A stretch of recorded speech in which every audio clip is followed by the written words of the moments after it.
And we are back here once again with another episode of the Cloud9 podcast, season 11, episode 17. So you guys are probably wondering, why in the world are we having an episode on this Wednesday? Because as you guys know, the show is on Sundays and Thursdays. Sundays, 5:30 p.m. PST. Thursdays, 7 p.m. PST. Well, just yesterday, we got a huge bombshell dropped on us coming out of Esports.com, actually, about some big changes coming to the LCS and just the competitive League of Legends scene as a whole, as well as a third international tournament announced as well. So we were going to do this yesterday, but Chaz got off work a little too late, and he was like, you want to do it on Wednesday? And I was like, yeah, that's fine.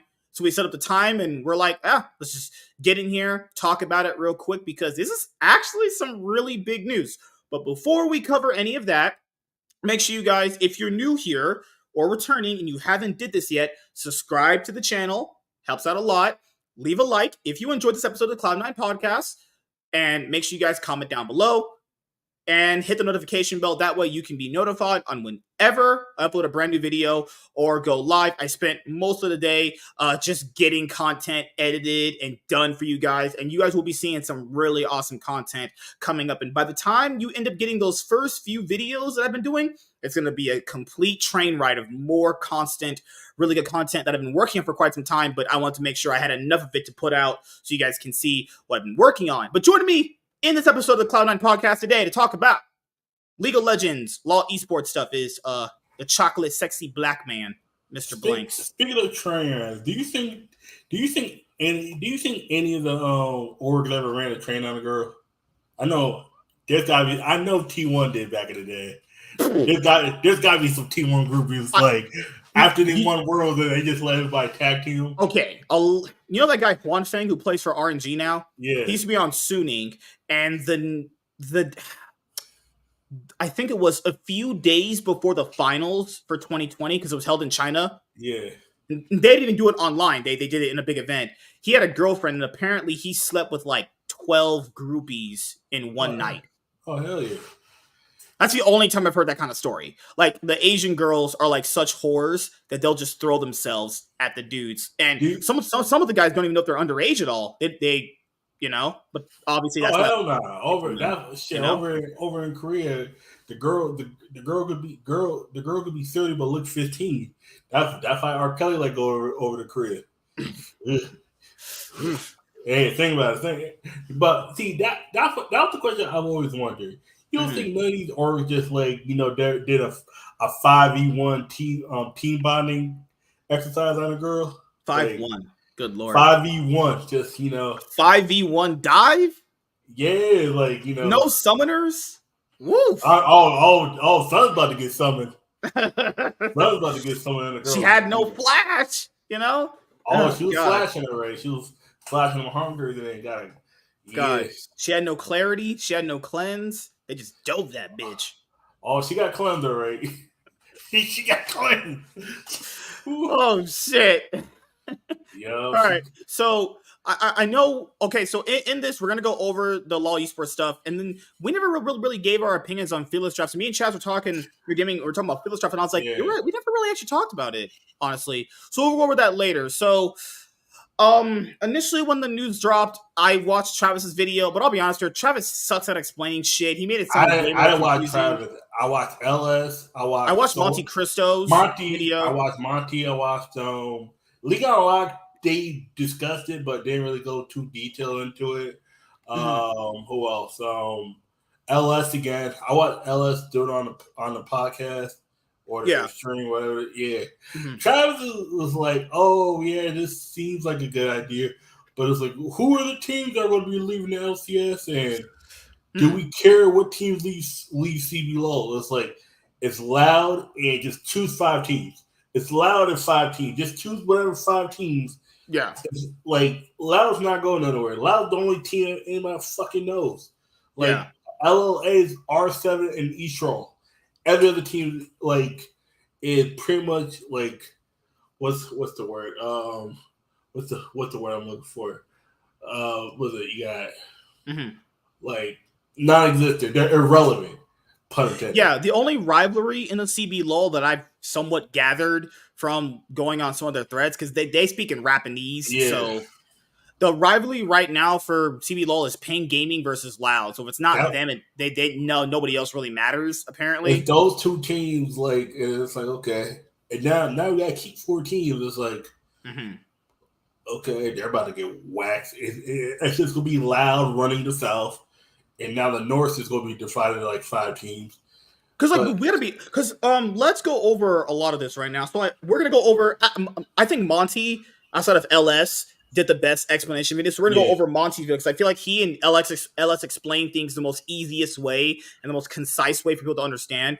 So I have said this, and I told Chaz this in the DMs, and I'll just tell you guys right now: the LCS product deserved this. They've sucked for so many years. Like now, the product for the broadcast is better. Because I know me and James go back and forth on a yeah, lot of stuff. We don't agree a lot on a lot of league stuff because I think we just see the game differently. But we do agree that the product has sucked for a very long time. Like they just now fixed it.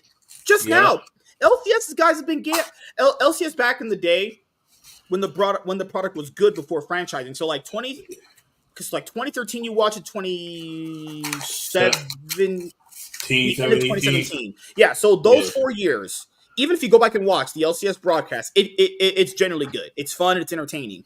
When it came to franchising from 2018 all the way until 2023, it was just yeah, really bad. It's real as it was terrible. They try to be a ghetto version of the Sports Center on ESPN, And I tell people this: esports and traditional sports people have two different ways they look at shit. With traditional sports, you're dealing with like boomers and how they feel about how certain things go. yeah, These esports people are just a lot younger. They don't understand a lot of these complex things that people can be like bringing up on show, and you have to just make they're fundamentally two different products. So the reason why the LCS has failed for a lot of different reasons. One of the biggest reasons why the product sucked, the actual narratives started sucking over time. Another big reason that I think people do disagree with, but I don't think is true, is LCS doing bad at Worlds does have an impact on how people view it. There's a lot of casuals that watch Worlds, and if yeah, LCS sucks at Worlds, why in the world would, no pun intended, why in the world would you watch the LCS regionally unless you're from America, right? Why would you yeah. watch these guys compete against each other when they can't even compete internationally? So if they can't compete internationally, you know how much dog shit they must be in their own region. It's the same That's how thing. casuals think, It's the thing. It's the same thing when your team sucks, but you always have faith one day that they'll get good. That's what it is. Right. Mm-hmm. And Shots on Twitter, she brought up, well, CB Law. Okay. People, good lord, yes, the CB Law was able to do that, and they suck. But there's a lot of nuance that gets missed with that. First of all, just because one region can do it does not mean the other one can. Yeah. It's just not. They're not comparable in the slightest. League is bigger over there than it is in America right now, and there's a lot more passion for competing in League than there I is would for say competing league. here. I would say esports. I Yeah, think we're that's fine too. Yeah. because you got it's the same thing with Carmine Corp.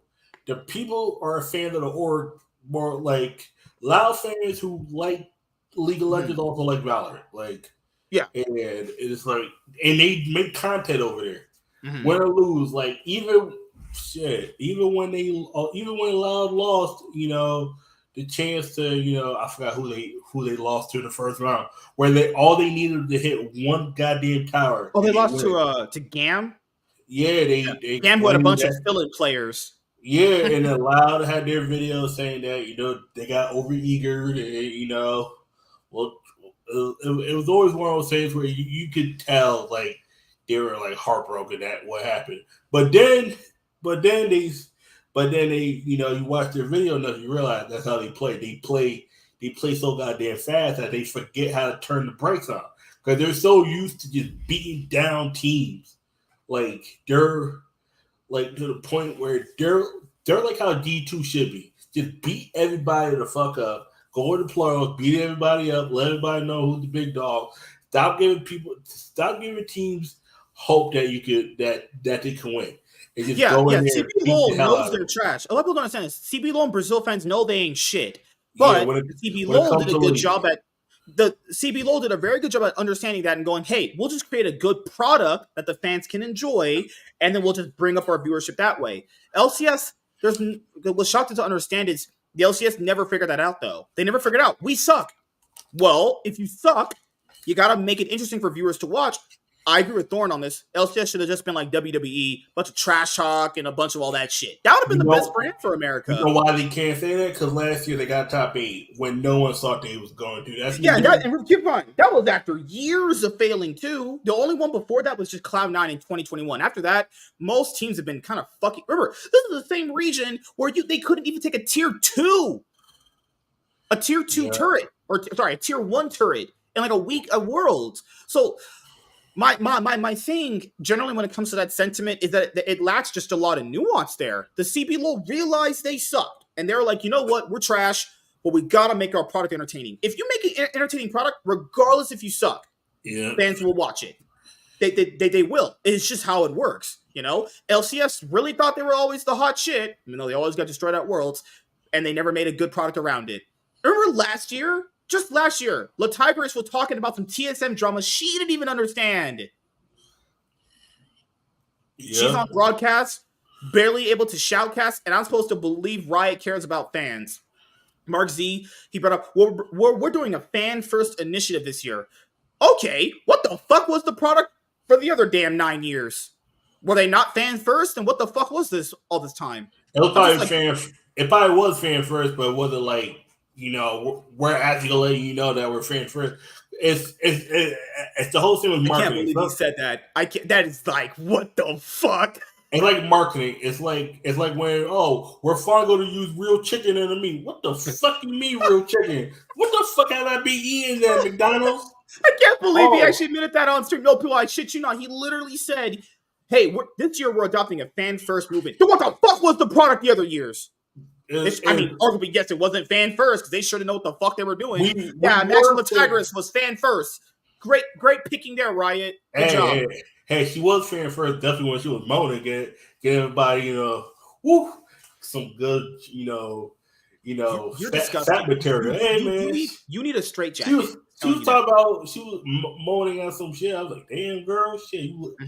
In the back, she's not bad looking. It's just like, it's the kind of girl you look at and you're like, yeah, she's cute. And the minute she opens your mouth, you're like, oh, I see what a guy's with her.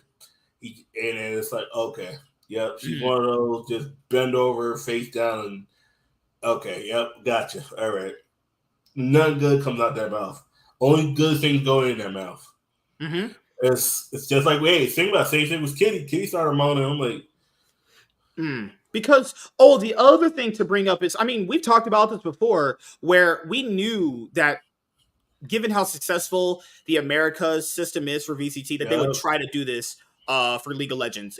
This was going to happen. It was bound to happen all this time. We knew there'd be a third international event that's been set up, but that's been kind of the thing that's been swept under the rug about. That's like the least exciting thing is like, hey, they're basically galvanizing a lot of these leagues. It technically started when they basically dismantled the OCE scene and they only gave like OC like one spot in the PCS league. Then they went and dismantled Japan. Remember that? They dismantled the LJL. They made them a part of the PCS. They're dismantling as it just announced yesterday. No, not the VCS. Not dismantled because there's still a whole league. They're being relegated. They're being relegated to the bottom. Because they're still intact. There's still teams in there. LLA is getting dismantled. LLA is getting dismantled. Oh no, they're wrong. But it's only 2 teams. Dude, I had a guy argue to me saying, "Well, the LLA competitive to LCS is not that big of a gap." If that dumb fuck was watching right now, it has been rumored that LLA teams lose to NA challenger teams. Shit, no, fuck it, no, fuck that. LLA teams are losing to college teams. There was Maryville or one of the college teams beat, I think, the 4th place LLL team. If you're getting beat by NA challenger teams, you suck. No, fuck all that. Anyone tries to convince me you're good. No, fuck all that. You can't beat by college teams. the challenger team. Some of these challenger teams have pros in there that just don't want to try anymore. You get beat by college teams that are in the challenger league. The fuck? You get beat by niggas who don't get a page. Some of these guys are literally just doing this for like credit for college.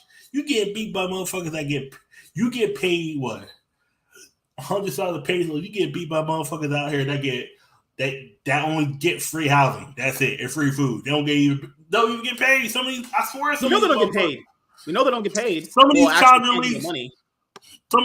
leagues, all they do is, you won't get paid, but you'll get free food and free housing. Some of them motherfuckers, yeah.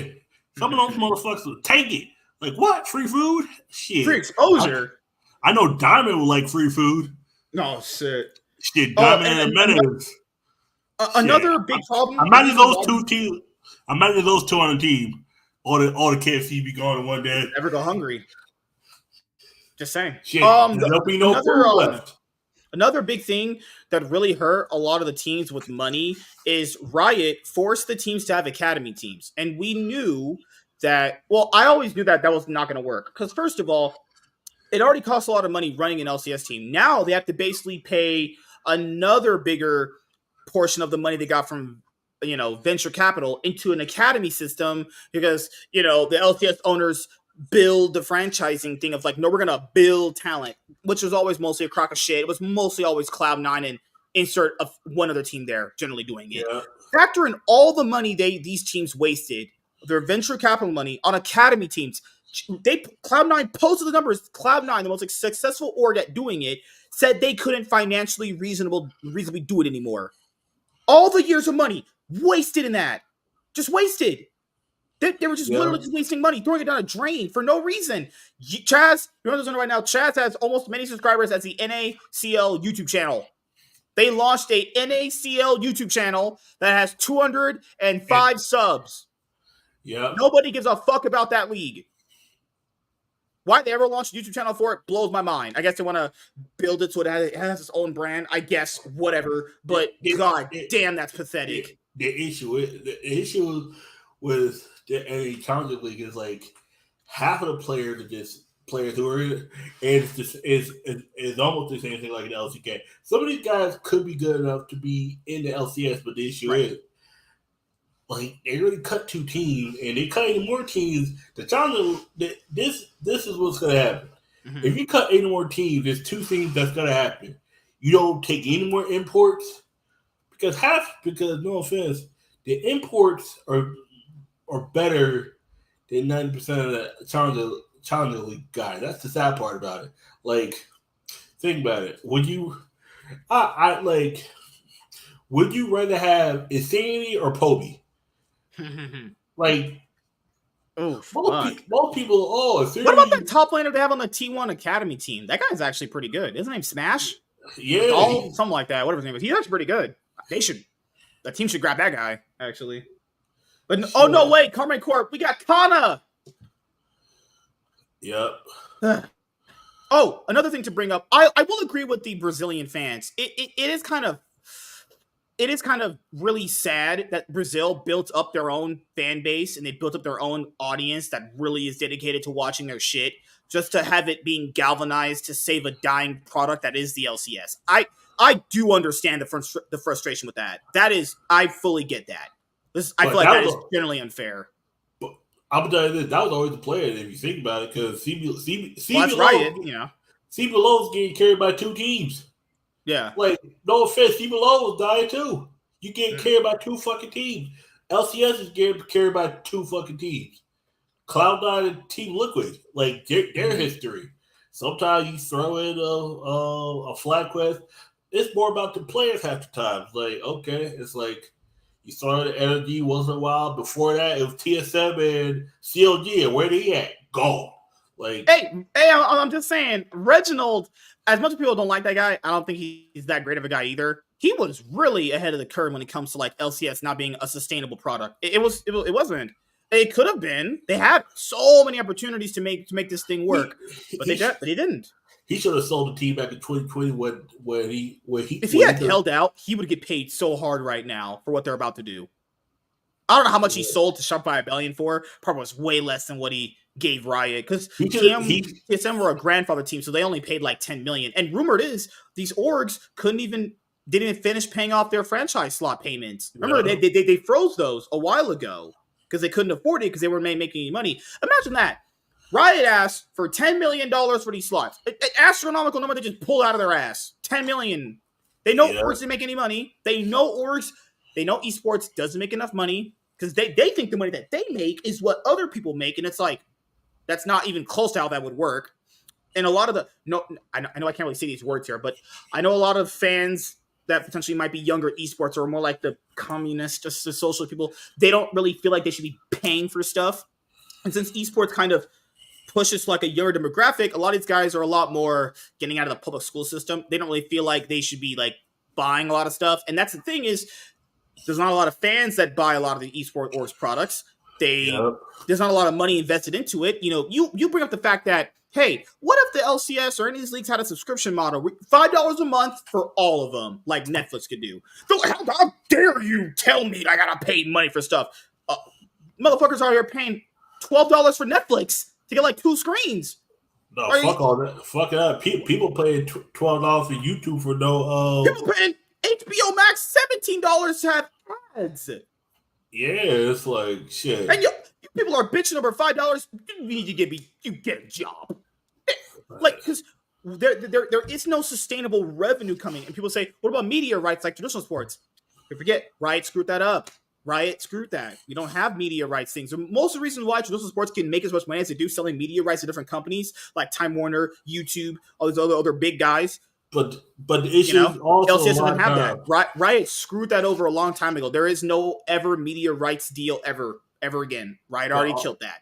Also, you got to sustain a lot of viewers. If you don't cut your contract immediately. Yeah. Like, imagine how much money YouTube shelled out to have the NFL thing that they have. Imagine how much YouTube sponsors the NBA finals. You know. Yep, YouTube with ESPN. It's like boom. Amazon got football. Yeah, Paramount Plus has what? Soccer, all that shit on there. Yeah, they got Paramount Plus might not be a thing anymore, given recent news, but they have sports on there. You know. Yeah. Right. So basically, what ended up happening with that is, okay. Long story short, they were going back and forth with media rights deals with Twitch and a few other people. Riot was being really, really stubborn. Overwatch ended up getting exclusive media right deals to Twitch. That ended up falling through because they realized there wasn't a whole lot of viewership in Overwatch League, you know? Yeah. So that kind of basically killed Twitch renewing the whole media rights deal and the other people that did it for esports, because they saw that it was just basically a drop in the bucket. Actually, it's not. Yeah. There's not enough viewers for what that is to sustain what they would need here in a similar way. What's up, Michael? How you doing, man? Well, it's his new bed. Oh man, we want to see this new bed. What the fuck? You guys are weird. You guys all need jail, actually. All right, so let's go over Monty's video right here. All right, so here's what is happening. Monty dating a Korean chick, you know. I love me some egg roll ching chongs too, you know. Egg rolls not Korean. That's kimchi. Egg rolls. What side are you on? They bombed us, man. Fuck those people. Oh my god. No, Japanese bombed us. Japanese bombed us. No, don't do that. I thought you were fun. I am fun, but I'm not trying to get fucked up. Japanese and Korean are not the same. Hey, Japanese made Dragon Ball Z. That'll be good in my book. What did Chinese people ever do for us? It's like, nope, not going on that road. Nope. All right. Orange chicken. Oh, they gave us Panda Express. Okay, there you go. I like that. They gave us the inspiration for Panda Express. And Koreans gave me the LCK. And the LCK just started last night. Did you watch that grape game between Hanwha Life and DK? Game 1? That was grape. They got booty breasted. Did you see game 5 when Hanwha Life had it and then they just forgot their I watched game 1 and I was like, that might have been the biggest stomp I've seen in a while. I got 1 kill in 30 minutes. Yep. Oh, let's go. Hey, everybody. This is Monte Cristo. I'm here today to talk about Riot's massive announcement for the esports ecosystem for League of Legends. And I'll also be revealing some business details that, as far as I know, really haven't been made public before, so should be fun. If you guys don't know, they're adding another international tournament, and they are merging the Americas regions. So they're dissolving LLA, splitting up two teams between what they will call the North Conference, aka LCS, and the South Conference, aka CBLOL, as well as unveiling a brand new Pacific tournament for all of the Asian regions, including VCS that are outside of Korea and China. So we'll be going through the League of Legends article from the LoL Esports website in order to do this. And I will be giving you my thoughts alongside what they've announced and hopefully try and give you some context. Now, keep in mind, everyone, this was always the game to kind of merge, LCS with Brazil, because LCS viewership has been steadily on the decline. Mark Z was bragging about, a 4% increase in viewership. If viewership was going up, pretty sure they wouldn't need to obviously, do a merge right now, honestly. Again, it's going up, but it's like you sometimes I'll put it. Shit could be going good, and a merger still have to happen. Like, true. Like, that's the sad part. It's like, but I saw this merger coming once they kept talking about the numbers of Valor, and I was like, oh fuck, okay. Could you imagine like YouTube going out and being like, man, when we host the NFL games on our website, we got a 4% increase in viewership. Oh, is that anything to brag about to anybody? I'm telling you right now, if they only get 4% increase, they about to charge. You might have thrown some money in a fucking chimney. No. If they only get a 4% increase over the year, you better get charged an extra 20%. Motherfucker ain't slick. Nope. I'm telling you that right now. Them motherfuckers ain't slick. Oh, we got a 3% increase. We got a 5% increase in our viewership. Charge them an extra 20%. And then make it that, we'll give you the first 2 weeks of your package free. And then each month after that be $99.99. Motherfuckers ain't slick. They get you the 2-week sale. Like, come in and get 2 weeks free. It's like, that's like the girl telling you that she'll give you anal. But then after you fuck her dad, you gotta meet her parents and tell her that you're engaged to her. Yeah. Oh, okay. No. You gotta put your tongue in her butt, feeling what her shit was like coming out. I'm gonna go up to the parents like, I just wanted to fuck your daughter. I did not want to be engaged.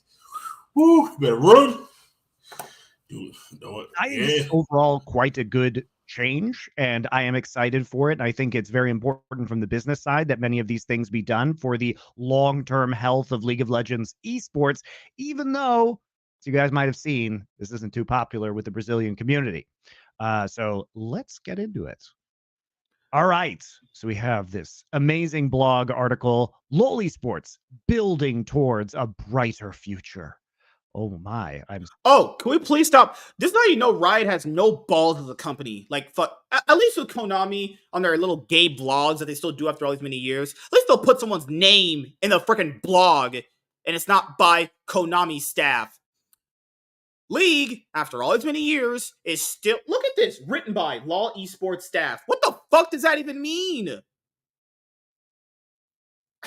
I'm so excited. So here are the high-level bullet points. New third international event. This is going to be in addition to MSI and Worlds, not the Esports World Cup that is happening in Saudi Arabia. Crucially, that's not what this is. They are going to be using Fearless Draft in Tier 1 play, and this is not only for the third international tournament, but basically the intro tournament to that, which is going to be regionally based and is going to be, as far as I can tell, sort of like LCS lock-in used to be, even though we don't have any details on that yet. Unified split schedule for all leagues. That means we're moving to 3 splits, basically. Propose multi-region leagues in Asia Pacific, APAC, and the Americas. We'll get to that. Experiment with guest team slots, promotion / relegation. This comes from the Valorant system. I will explain it to you guys if you guys don't know how Valorant works for Riot.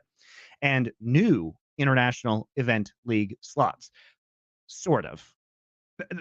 That's doing some work here.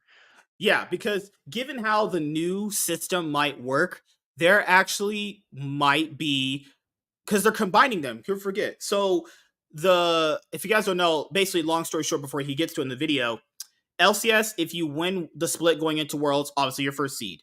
But the second seed is not guaranteed. LCS will now be potentially sending just 2 teams. And by LCS, which is America's, that second team could be someone from Brazil or Latin America, actually. That's how bad it's. It's either going to be the second LCS team or it's going to be Loud. Let's not. Ain't nobody come out of CB Low but Loud. Man, I love my tacos. Tacos got a chance. Taco lives matter. Those 2 teams, R7 and Straw, they're motherfuckers. You see all them motherfuckers. Come on, son. Like, God. Imagine a world where say Team Liquid wins summer, and then Cloud9 second, but they lose out because of points over Loud. And now Loud goes to World. God, yeah. So basically, as we're gonna get into it later, there's gonna be this thing where let's say Cloud9's the second seed. They're going to fly over to Brazil, play a single best of 5 to figure out who's going to be the second seed coming from the Americas. Fly to Brazil to play a single best of 5. That's going to be a waste of time, money, and gas. Jojo on the phone tweeting, yeah, that was Brazil, XD, lol. Yep. Or what if it's Team Liquid and APA is like, damn, guys, you guys banned 3 of my champions? Okay. I'm going to beat you with this team. He just goes shit talking all chat. He's like, fuck. It's like, you got JoJo shit talking and APA shit talking. And Brazil's just Brazil's going to have no idea what the fuck they're saying. They're like, okay. It's like, and then Brazil's going to be like, oh, we're just happy to play you, APA's. Oh, God. APA versus Tinons. Yep. That's the marquee matchup I want to see from the West. Impact versus Robo. Who's older, you think? The fact that I might have to one day root for Robo, that just breaks my heart. Holy fuck. Holy shit. Riot, please. No more of this. I can't take any more. So basically, the team participation agreement was up. That's when we saw, teams get bought out of the league entirely, which is what happened to Golden Guardians and Evil Geniuses in LCS. They accepted $6 million basically to give up their franchise slots. Keep in mind, EG paid $30 million to get in and accepted $6 million to leave. Yep, that's an 80% loss right there. Yep. Could be the fact that they had a woman of color running their organization. Could have been nothing to do with that, Great. They get a real white dude. I get a better white dude. The issue is you hire somebody who had no idea what the fuck they were doing. Mm-hmm. Her being a woman makes it worse because now it's like, and her being black. Oh, a diversity hire goes wrong. Who didn't see that coming? It's like a sitcom. It's like, let's hire the black women that these white dudes, and then that gets fucked up. And then she goes, it's like, oh God, I'm from Connecticut. We don't claim her. Her and Candace Owens, they're from Connecticut, but I don't know. Fuck, dude. I rather claim Candace Owens than going to have to happen again, as we'll get into in a little bit. Let's start though with the international event. And we don't have a name for this yet. Knowing Riot, they'll probably call it something like ESI, the early season invitational, in spite of the fact that just like MSI, you have to qualify for it, so it's not even an invitational. Why is MSI called an invitational when you're not invited? You have to qualify for it. And why did they pick mid-season? Literally the most boring name possible. So no doubt we'll see some dog shit branding for this one. And you know what? Not even that exciting. Monty, Riot has a champion that you cast where the champion's just called Way. That's it. That's his name. Just Way. Because when he pings, you go that way. Because the big deal is I got dead just for days. Already being in Tier 1 competition as part of the LPL, if you guys have missed out on that. The first phase of the new LPL format that was rolled out this summer does actually include fearless drafting. And, so it's not that interesting. And we're only going to get one team from each of the 5 regions. Basically, this feels a lot. This is literally what MSI was before they implemented the changes for last year and this year. So this is literally a worse version. This is the ghetto version of the better tournament that David. This is the old MSI. From what I've heard from people, this is what MSI used to be. Yeah, it's way worse. There was like a few good ones here and there, but no, MSI is way better now compared to what it used to be. And they would. I mean, to be fair, the only thing that I could even argue in good faith with this, it's early in the season. It's one of those where they probably want to make it shorter, but that's the only thing. But that's it. Why would I want this? That's what Riot is doing to people. They're like, you wanted a third international event. Can you make it good? I mean, all we can do is give you MSI back in the day. Yo. Okay, Riot. Thank you for your hospitality. Like how MSI used to be, it's a 6-day long tournament, and the way you that's even less than the other one. That's even less time than the other MSIs used to be. Qualify for this event, again, not invited, you will qualify for this event, is that the first phase of that tournament happens regionally, remember? And the regions that we are going to be seeing, again, are the new Combined Americas region, the APAC region, China, Korea, and Europe with the LEC. So those are the 5 regions, 5 teams, whoever. What's that one? There's Americas, LCK, China. EMA. That's what LEC is called. Wins each of their local tournaments. And obviously, this will also mean that we're going to have international play in the APAC region between Asian teams and international play in the Americas region between Brazil, the Latin American teams, and the remaining LCS teams. So it says it will begin with regional play, with each of the 5 regions qualifying a single team. Teams that advance the international round will then participate in a round-robin format. So we'll have 5 teams in a round-robin. The top 4 teams will go into a semifinal bracket. All of this takes place over 6 days. Wait. Pause. Yeah. That means there's always going to be a team that's going to be sitting out a day? I'm pretty sure, yeah. What? How about you How about you just take the top 2 teams like you would do MSI and then make MSI top 2? They just they're trying to fit it in a place where they're just trying to get you in and get you out. But then it's like, then why not make MSI just even bigger then if we're gonna just do that? What fucking hell? What is this company? So the build-up is going to be obviously insane. My thoughts on this are, wow, sure sounds cool to see a tournament in China and Korea. Probably going to be less fun to see the round-robin 6-day international tournament because, as we saw at previous MSIs, it's very unlikely that's going to be highly competitive until we get to the finals. It'll be China versus Korea. End of story. Yeah.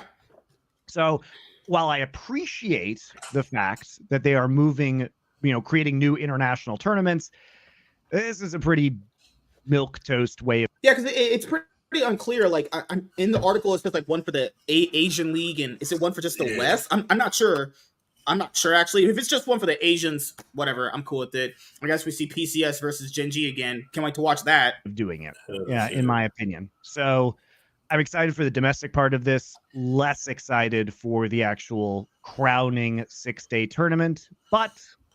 And also, who knows where they'll put this. Probably just put it in a studio somewhere, LEC studio, whatever. We'll see how it goes. And now we see, of course, this is the split. So split 1, new event, early season invitational. So yeah, it's all changing, actually. So splits, as we know it regionally, I imagine are still going to exist. So it's split 1, new event, split 2, MSI. Yeah, it's basically what the LEC does now. It's winter, spring, summer.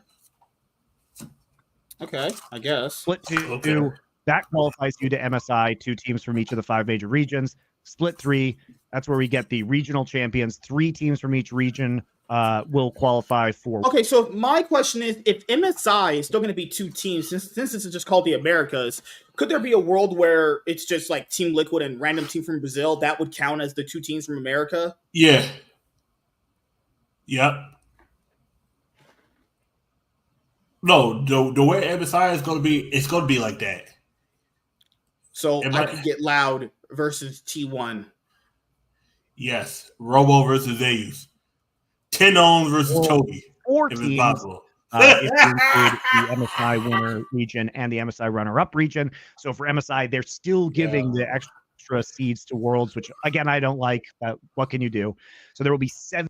Well, I mean, I don't know. People like that it has that because people say, how does it impact and matter if you give people reasons to get to the finals? If you get 4 seeds, then because I'll be honest, it's only going to be LCK and LPL getting to the finals for the most part. You might have an off-season MSI once in a while where like LEC versus LCS like in 2019, but like let's be honest here, that's not going to happen too often. Or you it's might mostly going to be them. Or you might get an LEC versus LPL, or there's always going to be a year where it's going to be one of the Eastern teams versus one of the Western teams. Right. Like, you know, you might have it. Dude, let's be honest here. Given the bad play of the LCS, are they ever making the international finals again?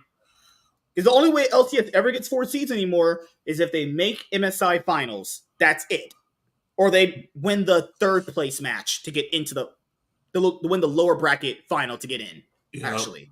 17 teams at the World Championship. Yes. So with this, Worlds will not be 22 teams anymore. It's going to be 16, 17 teams. It's going to be 16 plus 1 because the 17th team might not even make it. True. And I'll just skip to that part right now. Basically, the international event slots, what they're going to do is play-ins is going to be a single best of 5 match. So if you guys... Oh, thank God. They're finally doing away with that bullshit. I've been saying this forever. Right. They're doing away with play-ins. Finally. Jeez. Yeah. Because it's the main fucking thing. It got to the point where it was like, oh. They literally had to throw in major region teams to make it more interesting. And it's like still not interesting. It's like who was it? It was a DRX was whooping everybody's ass in 2022. Remember Isurus versus RNG? Oh God. Shit.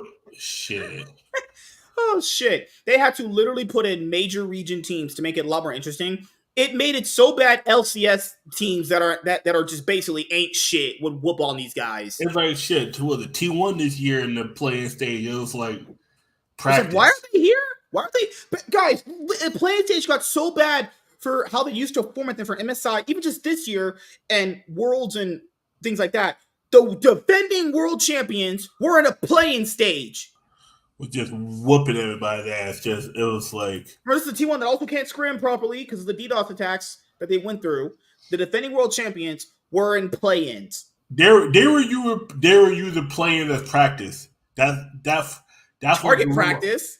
They were using it as practice. That's why you think they played all those weird-ass champions? That might have been the lowest I've ever seen play-ins get, where Riot is so bad at formatting and understanding strength of the regions that T1, the defending world champions, with Faker, that they just heralded as the best player of all time for League, was in the play-in stage. And the top esports out there on the other side just fucking teams up. Fanatics like, oh, we could go toe-to-toes. They had no one eating them. Nope. Fuck. The stuff that was too good. Remember, that FlyQuest out here getting beat by PSG. Did FlyQuest really show up to MSI? Really? They showed up and they had their tickets for a round trip that same day. They flew to China for tickets to the airport speed run. The motherfuckers didn't even get a hotel. They just got off the airport, went right to the thing. It's like that meme where that little mouse walks in, sees bullshit, walks right back out. That's what happened. FlyQuest flew over, and they just flew right back. They was on a goddamn round trip plane ticket the same day. Never seen that shit. I was like, damn, that niggas is trash. Like, shit. And then you go put all your blame on Justin. Okay. They literally got there as fast as they could just to leave. A sprint for nothing. Oh, shit. What was effectively the Europe versus NA death match, like the last chance qualifier to get. Okay, I like that idea. But then they just did away with it because Europe just beat the shit out of them that one time. They're like, you know what? I love how Riot's brains work with shit. Fans will be like, can you do something new? They'll do something new. They do it one time to be like, oh, we did it. It didn't work out. It's like, bro, this is just one time. Yet they'll try these dumb play-in formats for years that don't make any sense. And that was the last time we saw that team too. Like, yeah, I do want them to try new stuff sometimes, but you try it out and try to fix it, not just like, oh, I did it once. Oh, you guys can't say we didn't do it. It's like, bro, did you really do it?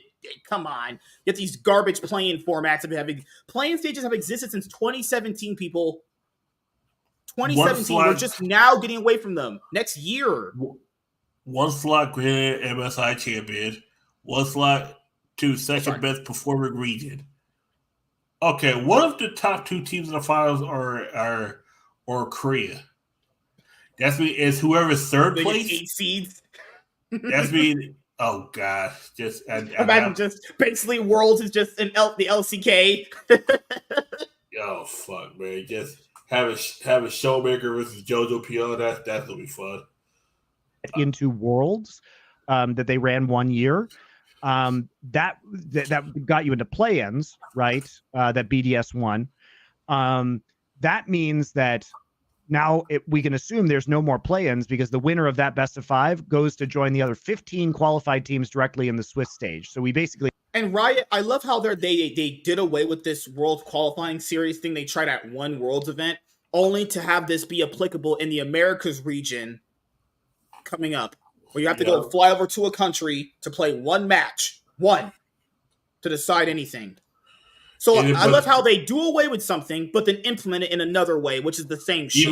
Even worse, because it costs more money. Like, what is this? Mm-hmm. Either just play over servers, or you want to play them actually get together in a studio? Or at least have more teams doing it. If you're going to do it, at least put in more teams to do it. At least make it worthwhile going. One match? I ain't flying over to a fucking country to play one match. You out of your mind? We have 17 teams. We cut to 16 immediately with the one play-in. So Worlds should overall be shorter, and it'll go directly into Swiss. So shortening Worlds... Wait a second. What's the one play-in game? Or one play-in series? What is that? Is that going to be... Who's that going to be? I think play-ins are obviously the worst part, so looks like we can get that out of the way pretty quickly. And having one best of 5 for the last World slot in Swiss, I think is actually kind of a fun... Choking on cock, Monty? ...idea. All right, so let's talk about the Americas format, because this is probably the news that most people are going to be caring about right now, which is that we are basically doing a new split structure with the 3 splits, and it says we're trying to create the Americas region. The LCS in North America see an upswing in sentiment. It achieved its first year-over-year growth in viewership in 4 years. Yeah, just... Oh god, Riot. That's why people ask me in this case, what's worse, Konami or Riot? Riot, by far and away. Riot's worse. Yeah. They'll just lie to you. That right there is an inflated number based off co-streamers, and that's it. That is not actual viewership growing. That is someone else's huge viewership carrying over, rating into their fucking stream. You know, it's crazy that KYuGiOh got more viewers than LEC itself. Yeah, the LEC broadcast, I think, what was it, like 27K or some shit? And KYuGiOh had like, what, 80, 90? Yeah, no, it's like 50. It was like 55. Like, I remember last year one day they had 150,000 for the spring final. Guess how much KYuGiOh had? 210,000. I was like, wait, what the fuck? How? Oh, okay. And then there's other streamers streaming and I get a couple thousand. I think IW got like 15,000. I was like, oh shit, like double of it. I think he got 20,000 for the LCS. I was like, okay. You know, he was rooting for Team Liquid, but you could tell he was a little salty. Cause go back and watch his reaction when Team Liquid won the LCS. He was like, oh, I'm happy for him. I was like, you sure about that? you say you're happy, but you don't look happy.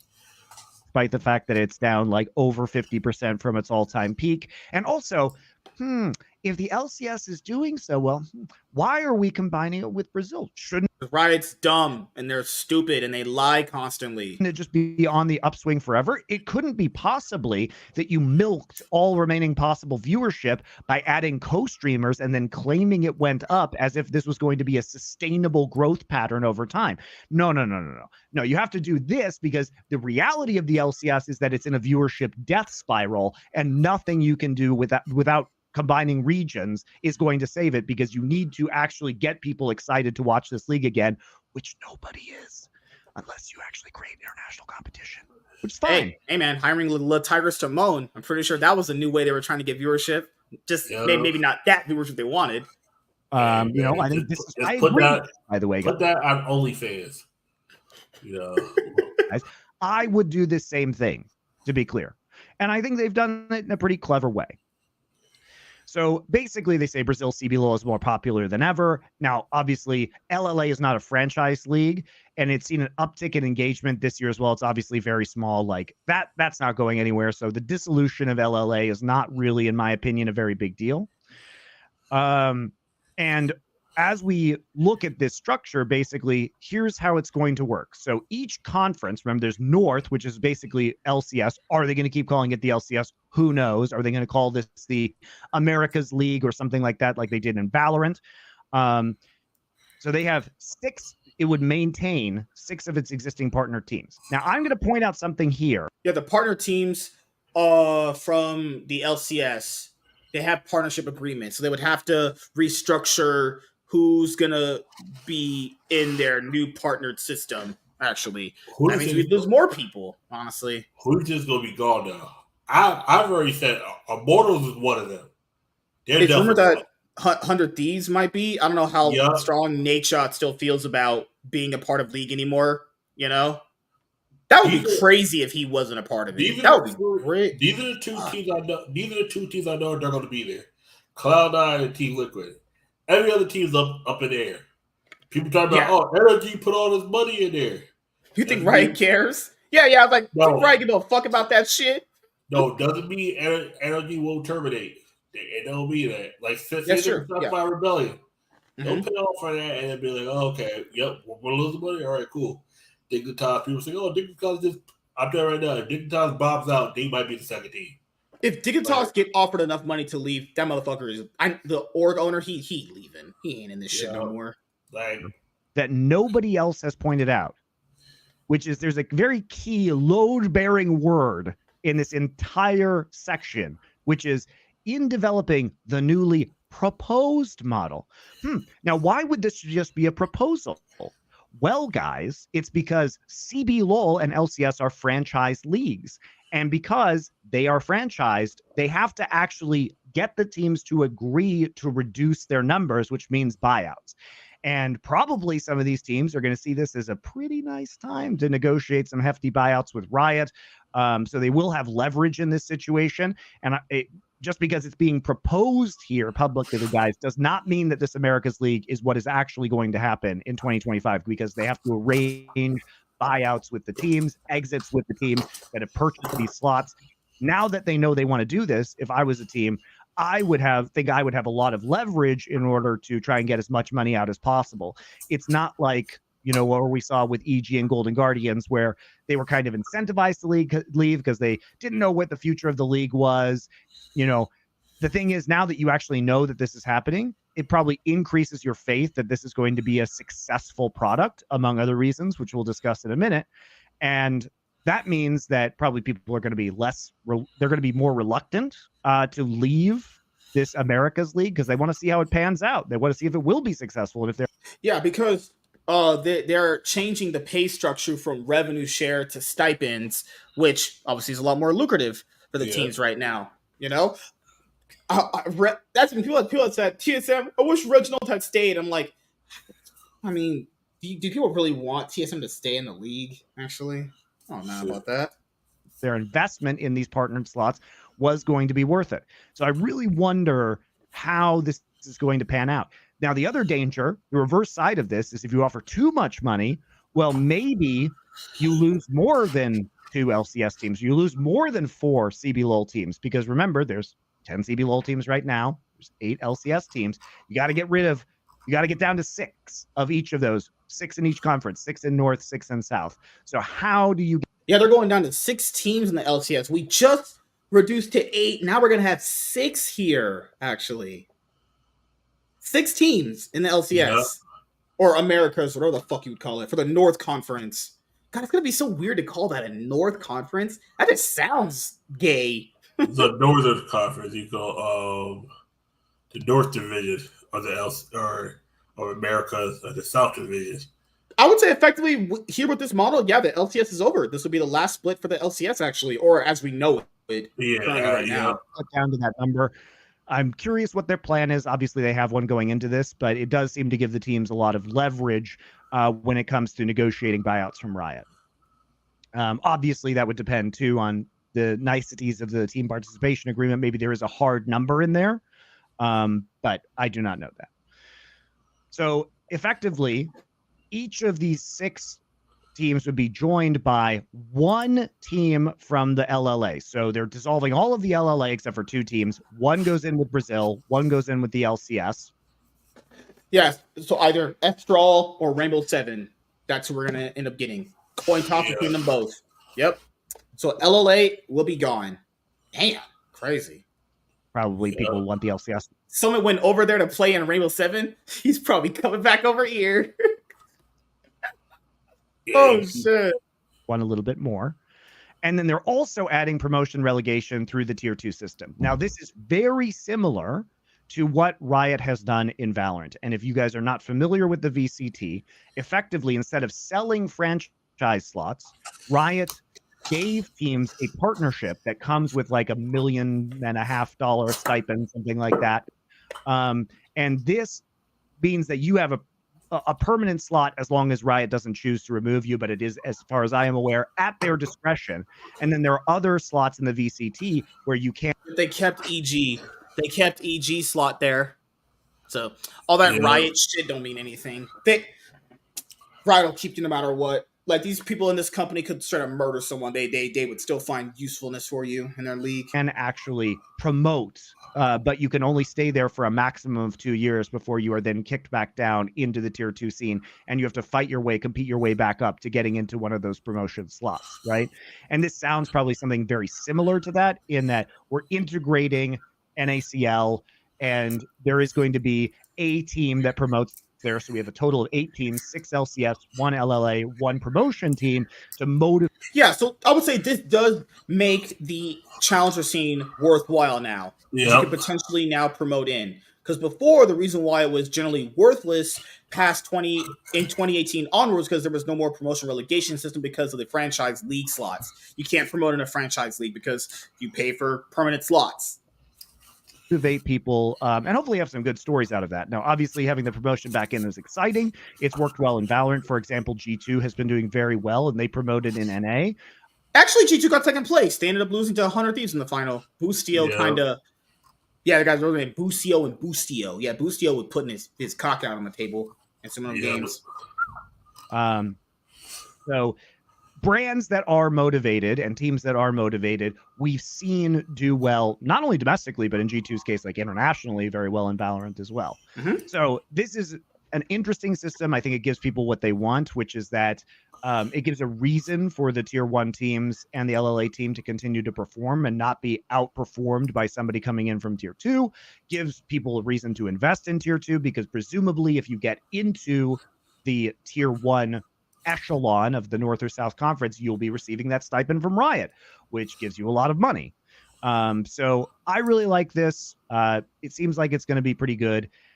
How the splits for the Americas work. So it says teams would first compete within their respective conferences, with top performers qualifying for cross-conference play, where a single team will qualify for the new global tournament. So basically, in each conference, we get down probably to 1 team from each. The Brazilian team or whatever flies to Los Angeles. They're in the LCS studio. They play a best of 5. Winner goes into the new tournament. So fucking stupid. That's literally what the play-in state. That's literally what the play-in format, the play-in single BO5 was. Yep. I really don't understand why they kept that. Whatever, I guess. Split 2 for MSI, the top team from each conference would secure 1 slot, a total of 2 Americas teams. So sounds like we don't have cross-conference play before MSI. So it would be basically exactly the same as like LCS Spring and CBLOL Spring. I don't see really any difference here. And split 3, an America's regional championship would determine 3 teams advancing to Worlds, with at least 1 team from each conference. So this means we probably have... Yeah, that's the biggest one that a lot of people are talking about. So basically, you could have a world, so there's no 3 LCS teams going anymore. No. Because people have for a long time wanted LCS to lose a spot because of the bad bad international performances from MSI and Worlds. So people got what they wanted. There's one less LCS team going now. You're going to be getting a Japanese team going now. Anybody get a team about go 06 as well. It's probably similar to the PCS playoffs that are happening now. And the top Northern Conference team will be in, and then the top Southern Conference team will be in, even if they like place fourth in a double limb bracket, let's just say. And then the final slot for Worlds will probably just be the next best team. So for example, if the finals is all Northern Conference, it'd be both teams in the final, and then whatever team, from the Southern Conference placed the highest, whether that's fourth or fifth or whatever, right? That team will be the one that will be advancing to Worlds. Now, on the other hand, obviously this makes it very exciting because we could have a battle between Northern and Southern Conference teams for that last remaining World slot. Yep. This is really, I think, interesting in terms of its implications. And I think that cross-regional play is going to be very hype. It's going to be very fun. I am hopeful. Yeah, that's the international kind of rivalry that people like. That itself does bring in viewership. Hopefully, it can still sustain it because NA versus Brazil, does that sound hype to you? Not really. NA's kind of trounced on Brazil every single time. There's been like a single BO5 that I think Brazil is winning against NA for the most part, but most of the time, NA's done pretty well against these minor regions, actually. That it will increase the level of the LLA Tier 2 and Brazilian teams, although with limited cross-regional play, it may not, we have to say, because there's only a small amount of time where they're going to be able to train, with each other. But this also offers minimal disruption to the successful CBLOL system that's already there, in that, basically they're still just playing in what is effectively a rebranded CBLOL. And in my opinion, they probably shouldn't even change the branding from CBLOL. Like, why do we need to call this the Southern Conference? Can't we just call it CBLOL? Have an LLA. I don't know why they changed it either. Just should have called it CBLOL. Whatever, I guess. Team in there and then have a promoted Tier 2 team. Seems to me that this would be a pretty reasonable system. Now, the question is, how are we going to winnow down and what are the financials of this? Because you have to remember that there's really big financial differences between LCS and CBLOL. So first off, for example, when Riot originally sold LCS slots, they were going for between $10 and $12 million. We saw EG actually buy a spot later for $30 million. Yeah, $30 million for EG spot. Yep. Good God. Good fucking God. So yeah, that's the brunt of mostly everything that has been revealed. Like he said, and which is still in the fine printing of the article.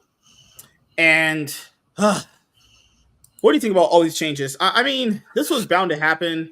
Yeah. LCS, there's something that needed to happen with LCS, man, for a long time. They were just not getting that viewership back.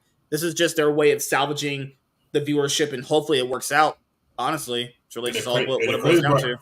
And the great part about it, you and I talked about this happening. I was like, I remember, we both, it was more me, but we both said that it's possible if they just, would it be fun to just combine all three into one, just take the best teams out of, we said the exact things, like just take the best team out of Mexico because there's only two teams that everyone fucking knows. Yeah.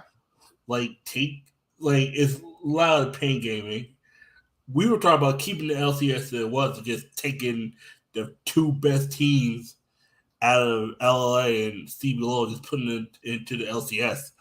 Like, I mean, that's it. It's like, because you're going to keep 6 teams from the CBLOL, but there's only 4 that are actually decent. Like, you're going to have 2 complete trash teams. Mm-hmm. Like, and then I'm saying, and I was like, I like this move, but yeah, because that's the thing is people do this like weird optimism thing where it's like, well, the CBLOL can now compete with the LCS teams and get stronger. It's like they can get stronger. Could they? They've been going to international events for years, guys. It hasn't done anything for them. They just went to an international event like last month, and They could barely end a game properly. Yep. I'm supposed to just gaslight myself and believe, because their changes, they're going to be better and more beneficial to them. It's This like, is that's one how of the that things works. where now maybe CB Low looks, okay, let's like they might look at a player that hasn't been playing for a while, but like, let's take let's get rid of our ADC and get who's an ADC that needs work. Mm-hmm. Who's the one from Go to Guardians? The slick hair. Take him. Yes, you get Sticks as your ADC in Brazil. Shit, fuck it. Like, get Sticks as your ADC, or if we need a mid lane and take I was gonna say take a Menace, but he's back in Korea doing not a goddamn thing. And I wanted to bring up this, but this is kind of just the summary of what happened. LLA got dissolved, NA got demoted to a minor region. Yeah, and CB Low got cut in half. That's like the easiest 3 bullet points to bring up. Yeah, I mean, people have been asking for NA to lose a spot for a while, and I'll be honest here, it was deserved. Like, yeah, there are some moments here and there. There's like the Cloud9s of the world that did well for a little bit when they were able to, but it's been a nightmare for NA international events for a long time. Yeah. There's honestly they just. I'm not sure why this didn't happen before. Honestly. They wanted to demote NA down a slot. They should have just basically announced NA's losing a slot due to lack of being competitive. But since the game is insufficient results, that's what it is. Yeah, like that's just kind of the thing. And for the CB LOL, they're getting half of their shit lost too because they're doing this whole conference thing. Yeah, I am skeptical about these changes. That's kind of the best way I can summarize it. I like LCS losing a spot makes sense. I mean, NA's been terrible at international events. I reference you FlyQuest from this MSI, actually. Yeah. That just happened. This ain't like last year. This just happened. Like, we watched them implode right in front of our very eyes, actually. So, the last thing to go over for the last part of the show, because this is a little special episode we did today, Fearless Draft. So I don't mind Fearless Draft. I like it. It creates another different way of drafting. It's nice and fresh, and it's a new idea. And I think this is one of those new ideas that can be very fun and exciting. The issue I think that I only have with it is just the mindset that's around it. So when someone is really, really good at Varus or Zeri or Lucian or whoever, this is an example for like a good ADC player, I don't mind seeing them play that champion that they're really, really good at multiple times. I don't mind that at all, right? But I can also understand it from a viewer point of view that can be kind of boring seeing the same champion over and over and over again. Because I'm only just looking at it from the fact that I play League a lot, competitive standpoint from that. I like when a person plays the same champion because I can see them play their best champion at the highest competitive way possible. But as we were talking earlier, it does and can have a hindrance on people innovating in draft. Like, there's many other champions these teams can play. These analysts have just been very, very bad at implementing their teams and how to play different champions. Like, remember how the LPL now is playing Mordekaiser?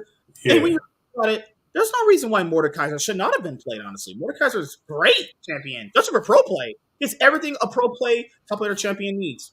Everything.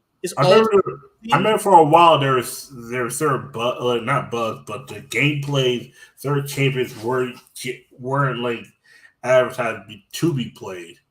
Like, remember, like, who was it? Not Mordecai. There's another champion. I can't remember. They were talking about some champions were just they were recommending you not playing them because there might be a bug. I was like, right? There's so many bugs in your games. Yeah, like, didn't it just dismantle or they banned Azir from being pro play just a while ago because of the bug? Yeah. Like for mid lane, we were talking. I'm like, that could be played. Zoe can be played. Nico can be played. Well, Nico kind of is flex now to support, but Nico can also. I'm about to say Nico gets flex to jungle and support. Victor, I don't know why he ever stopped seeing play. Victor's a great champion. I think Yone's coming to play. People play Yone. He's fine. I think they messed with attack speed. They messed with something where it made Victor just a lot slower than he needed to be. Some shit. Yeah, That's I why. like seeing Syndra played. I love when people play Syndra competitively, but there is way better options to play than Syndra, which Yeah. is sad because Oriana's just better of a champion, way more useful. Like motherfuckers would rather play Karma mid than Syndra. Like you must really hate yourself if you play Karma mid. God damn, I would never waste a game on that shit.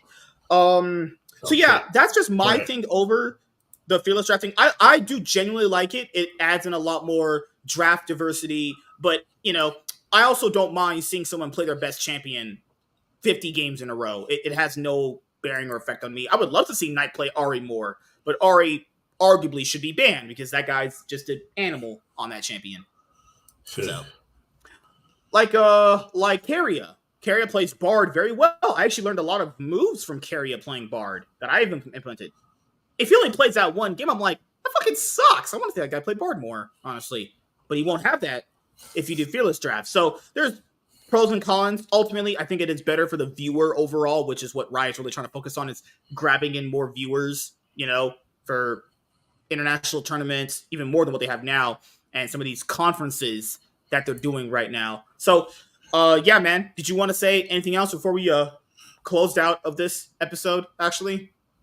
The Fearless Draft, the way they, depending on the way they structure it, it could be a good thing. And I want to go back to the teams. I know my two picks for us who I think are leaving are Immortals, and I'm between Dig, 100 Seed, and NRG. I think one of those teams are going to be leaving. I would not be surprised if it's 100 Seeds, mainly because they haven't been advertising their League of Legends team like they have the other teams. They haven't been advertising them. They haven't been putting up many videos, like, in a sense. And I'm thinking they're going to try to distance themselves away. They're going to give these players enough time to get new teams before they cut the cord. Because we lost 4 teams, right? So how many players on a team? 5 times 4, 20, right? Yeah. So we lost. So when we get to 6 teams, we're going to be losing a total of 20 spots in the league. We'll be gone. 10 more spots. It's going to be even harder to find a team now. Licorice even talked about it too. It was really hard for him to find a team between when he was not having a team versus when he got on one and luckily he got Dig. Like Licorice luckily just got on Dig. Luckily, it's going to be even harder now to find a team. So for me, depending on that stipend deal that Monty talked about that they're going to be getting if this proposed model goes through with the Americas, Nate Shot might stay. I've seen his stream. I know he's been open about problems with esports and all that shit. I hope 100 Thieves stays. They have a recognizable brand. I don't know how popular they've been in League for a while, but I know they're more popular now in Valorant. It's everything out shooting games. They're more popular than that. That's where the audience goes to. Yeah, League is there, but it's like most of their fans don't give a fuck about League. Like League is seen as this old arcade game. It's like, okay, it's like, are you guys ever going to start Room Terror and all that and Wild Rift or whatever this shit is? It's like low key, there's a lot of 100 C's fans that just don't give a fuck about League anymore. It's like, okay, Valorant. Because think about it, they win in Valorant, they don't win in League. Yeah. Yeah, that's kind of the thing. It's for me, potentially it's between 100 Thieves and probably Shopify Rebellion. I don't really see why Shopify would even want to stay in the league. Do they really want to stay here anymore? Everybody keeps talking about, but he spent all that money. I tell you right now, companies can spend all that money and then they'll cut it up. You give somebody a buyout of a certain amount of money, don't take it, get the fuck out. Yeah, you give someone. Let's be honest here. You give them the right amount of money, they're out. Honestly, they ain't staying. If you tell them that we'll give you 80% of whatever you paid us back, okay, shit. Like, there's teams that'll pay $10 million to take $8 million back, and they lose $2 million, but fuck it. If they can keep $8 million in their pocket and at that time and walk out and do something else, put that $8 million towards Valorant or towards CS:GO or Tekken 6 or whatever, and just put all the money on that, they'll do it. Like,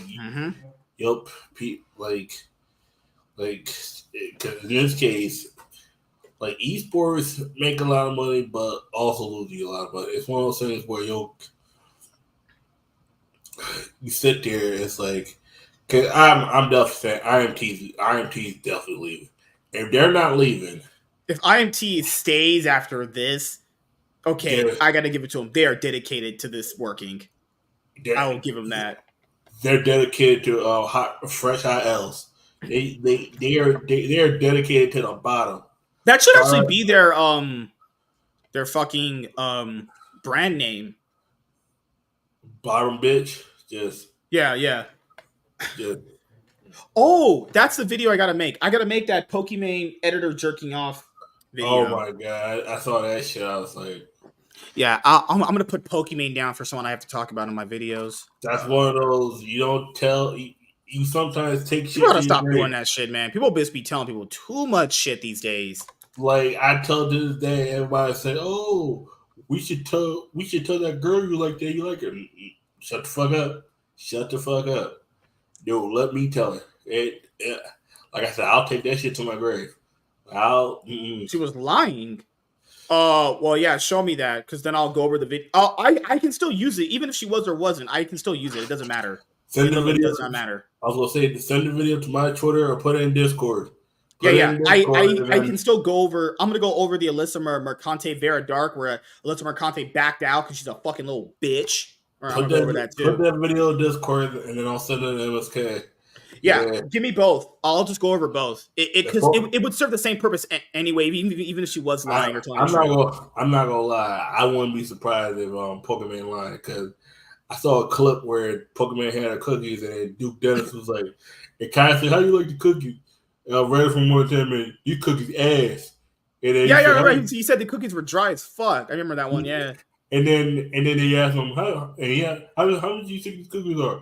$15? He was like, nah, 28, and the nigga fell out. I was like, $28 for these dry ass shits.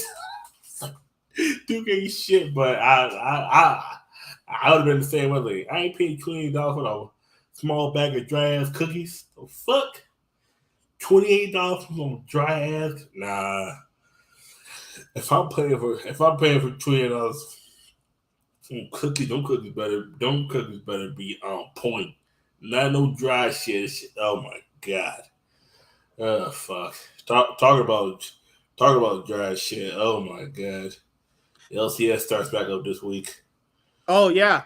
And on Thursday we are going to talk about the first week of the LEC 2024 Summer Split Week 1. We're going to cover those teams and the Monday games, and we'll go give our LCS Summer 2024 team tier list. Our final one. That's the final one we're going to be doing, because I don't know if the LCS exists as a brand anymore come next year. Essentially, the stuff is changing.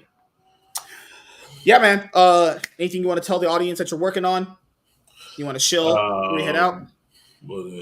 Besides the Raid collection, I got the video about the Battle of Legends set coming out. Not a bad set, but don't buy the set. Oh, the full spoiler list dropped? Okay, we'll cover it. Yeah. We'll get some time. Favorite YuGiOh a crazy card, but YuGiOh still ain't going to be tier 1. As long as Snake Eyes is around, it makes it more playable, but Snake Eyes is going to smack the shit out of you. And I'm telling you right now, if you did not pick up your YuGiOh cores, don't even bother. You fucked up. You should have picked up Nightmare Thrones where they were like 25s. And then someone asked me, why didn't you pick them up? Because I don't play YuGiOh right now. I just talk about it. Plus, I'm happy playing Flu and Tempai and Runic Stun, but I might not pick that deck up in real life. That shit's depressing. Just flip skill drain and then just draw 3. Oh fuck.